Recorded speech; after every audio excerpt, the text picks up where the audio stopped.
What's up, guys? Welcome back to the channel. Now, usually I don't make videos on Saturdays. It's kind of a resting period for me to get my thoughts in order and prepare for the next round of videos that I'm going to bring you. But last night I saw a movie and I couldn't wait to tell you about it. Now, I know that there's going to be some controversy when I bring this up, but let me tell you about a movie, or let me review the movie, The Lord of the Rings, War of the Rohirrim. Okay? So here's the thing. Um, you guys don't know, but I'm also a huge Lord of the Rings fan. I've seen the movies. I have not read the books, but I've seen the movies. Books are pretty long. So, and I have not watched Rings of Power, just simply because I don't have Amazon and I already have enough streaming services as it is. So, anyway, let's try to go through here. Um, I am not familiar with the appendices. I am not familiar with the Silmarillion, so for all of you guys who have read the Lord of the Rings book series, the whole entire thing from J.R.R. Tolkien, you guys let me know in the comments below what you think of the movie War of the Rohirrim. But for now, let's get into it. But before we get started, I have a simple request. Please like, share, and subscribe this video. Hit the notification bell so you know when I make another video. And let's get started. Okay, so War of the Rohirrim, and let me start off by saying that if you've seen the Lord of the Rings movies, then you know about the Rohirrim from Rohan. This is how would I say?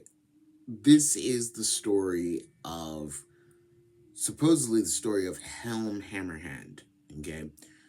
The king, former king of Rohan, who, if you remember the two towers, whose name is given to the it wouldn't be an encampment, it would be like a fortress. Yeah, fortress, we'll go with that. Helm's Deep, right? And if you remember the two towers, you remember the siege of Helm's Deep.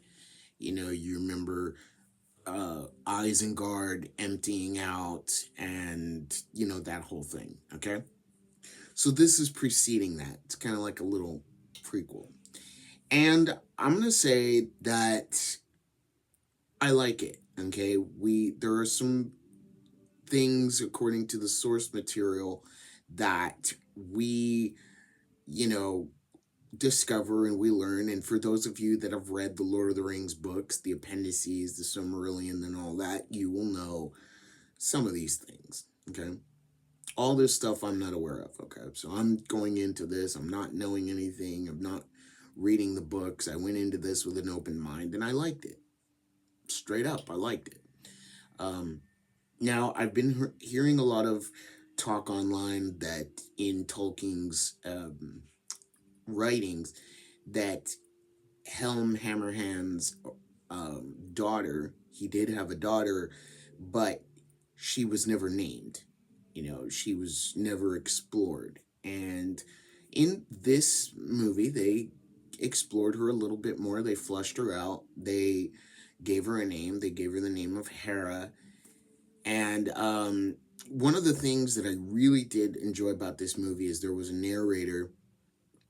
And for those of you that, if you choose to go see this movie, you will recognize the voice of the narrator. It's Eowyn. And if you've seen The Two Towers and The Return of the King, you'll know who Eowyn is. Eowyn was King Theoden's niece. Okay, so Eowyn is our narrator, and she's telling the story of Hera, daughter of Helm. And then of course we have her two brothers, Hana and Hamath, and how she was supposed to be married to another Lord of Rohan, and she didn't want to. She wanted to be her own person. She wanted to fight for the king. She was a warrior. And so there's a lot of intricate things, and forgive me, guys, I'm still a bit, tired. And honestly, too, I don't want to spoil it for you guys because, if you guys choose to go see it, I think you guys will enjoy it. I went to go see this movie for two reasons. One, I love Lord of the Rings, but two, because it's anime. And we are an anime channel and we talk about anime, so we, you know, we're gonna any content that I find out there that has something to do with anime, I'm gonna bring it to you guys and I'm gonna review it. And I have some overall thoughts, okay? And and more importantly, I have a question, and I would like some clarification from the audience out there, if you guys wouldn't mind. Okay? So, if you would be so kind in the comments below, if you are thinking of going to go see War of the Rohirrim, let me know. But here are my overall thoughts. Okay? Um, as I've stated earlier, I've heard online that a lot of people were getting mad because at War of the Rohirrim, because it's not true to Tolkien, or Tolkien never mentioned Hera or any of this stuff, right? And I don't. And as far as Rings of Power goes, I mean, it is what it is. It's in the books. I mean, Tolkien fans, it may suck. I haven't seen it. I haven't watched it. I haven't heard good reviews about it. A buddy of mine was watching it. But anyway, let's get back to War of the Rohirrim. And I guess this all ties in together with my question. I don't understand why people are getting upset. And let me explain before I possibly get jumped on in this video and the hate salt starts flowing my way for saying this, but this is my opinion. I thought the job of a storyteller, whether they be a writer, an author, whether they be a filmmaker, whether they be whatever, right? I thought the job of a storyteller was to tell a story, to flush out the characters, right? Now, granted, even though Tolkien didn't flush out Hera and everything like that, right? But the ones who did this movie, I don't understand why it's a problem to have her as the protagonist. Now before I get that hate, okay? I understand why people are a little bit like leery-eyed, so to speak, because we haven't had good what would you say? I wouldn't say characters, I would say flushed out characters, okay? For instance, just to take a little detour, Rey Skywalker from Star Wars, right? Good idea for a character. I won't disagree with that, okay? Good idea for a character. I know a lot of people thought it would have been Finn. I was in that camp too, but I like Rey, okay? I like Rey in the sense if she was a more fleshed out character and her not being a Mary Sue, okay? Her basically being a Jedi without having Dagobah training or being trained at all, yeah, okay, I got a little issue with that, okay? So, I got a little bit of an issue with that. But, here's the other thing, alright? Here's the other thing. I don't understand about this one because I thought the characters were very fleshed out, okay? And for those of you out there who are going to say, but Michael, it's not what Tolkien would have done. They changed it from the lore and stuff like that. And I think I would have a counter to that. And my counter would be, but didn't Peter Jackson kind of do the same thing with his movies? It's not it's not a one for one version of Tolkien's books. I mean, they adapted it, yes. And that's what this movie is it's an adaptation. So, this is a legitimate question. I would like clarification, please. I don't understand why. I don't get it, guys. I don't understand. I don't understand what's wrong with just telling a story and maybe fleshing out a character like Hera, who, yes, in the original source material wasn't fleshed out. Okay? She was mentioned, she was, you know, she was, mentioned in the books, but she wasn't named. And so it's kind of like she wasn't named. But that means she shouldn't be named in the book. Okay, it's okay if she was referenced, but but she shouldn't have been in the books. She shouldn't have been in the movie. Like, that's what I mean. She shouldn't have been in the movie. It's okay if she would have been referenced in the movie, but to have her fleshed out, that's woke. Is it though? I mean, is it? Seriously. Look, I am a neutral person, okay? For the past so and so years, yes, we have been going through a time where stories have been lost. And you've heard me say this on more than one occasion here on the channel that here in the West, we've lost our stories telling, okay? And that anime is giving us those stories. And let me tell you something. When I went to go see this movie, I wasn't thinking about if it was woke or if it was girl boss this or Mary Sue that. No.